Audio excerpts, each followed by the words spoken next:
Hello there. Our discussion is titled Leading Educational Systems with Innovation, a Biblical Perspective. My name is Casey Blecher, and in this presentation, we're going to explore how innovation spreads and how we can guide different groups through change, and how Jesus himself modeled leadership with various types of people.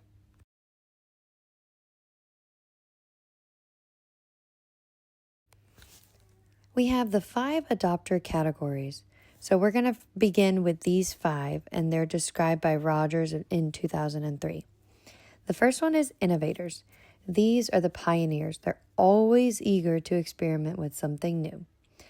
The second is going to be early adopters. They're respected influencers who help spread the innovation.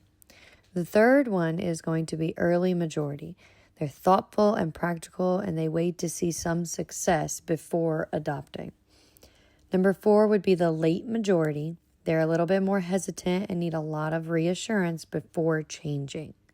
And number 5 is going to be the laggards, the resistance to change and preferring traditional over innovation. By understanding these groups, we can develop different strategies in order to encourage the technological changes in a way that can benefit everyone.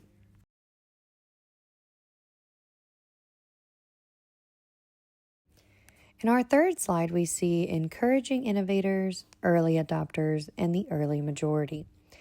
So how do we encourage these first 3 groups to help drive our change? Well, innovators are fearless experimenters. We should allow them to test new technologies and refine them before introducing them widely. Our early adopters are natural-born leaders who can model the benefits of those new tools and encourage other people. The early majority will thrive on the proof, so they need successful examples and even peer support in order to transition smoothly to the next adopter. So now we're going to connect biblical leadership. Jesus worked strategically with early adopters. He called Peter, James, and John as his close disciples, and that was discussed in Matthew 4:18 through 22.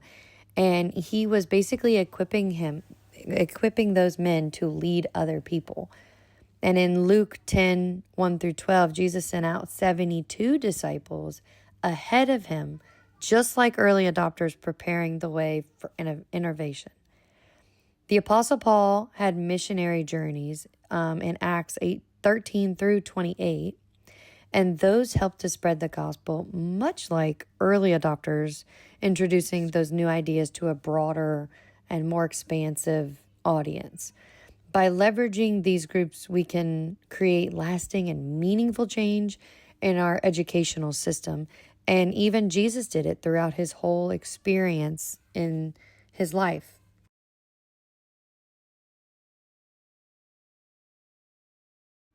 Our fourth slide is going to be supporting the late majority and the laggards. So now what do we do about those who are a little bit more hesitant, like these two?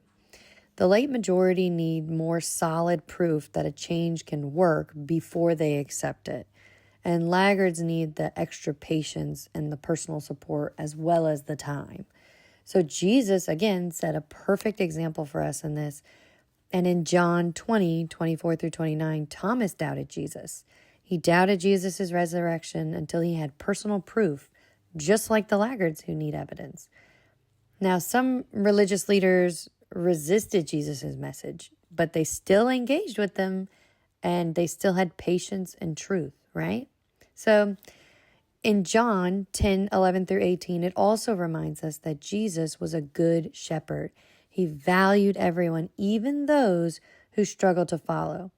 So the best thing that we can do is provide real-world success stories. We can offer that one-on-one support, and we can create a welcoming environment for those who are a little bit slower to adapt.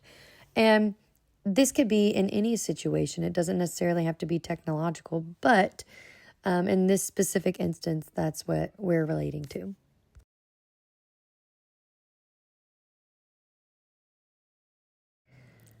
Finally, we have an understanding adopters types. It helps us lead. Why does leading with a Christ-centered mindset matter? Following Jesus' leadership true leadership is about serving with different types of groups. So in Mark 10:45, it says, patience, "For even the Son of Man service, come to and even mentorship can create that environment where by allowing us to do this, it is showing us that we are serving other people, not just as educators, but as people and as Christians."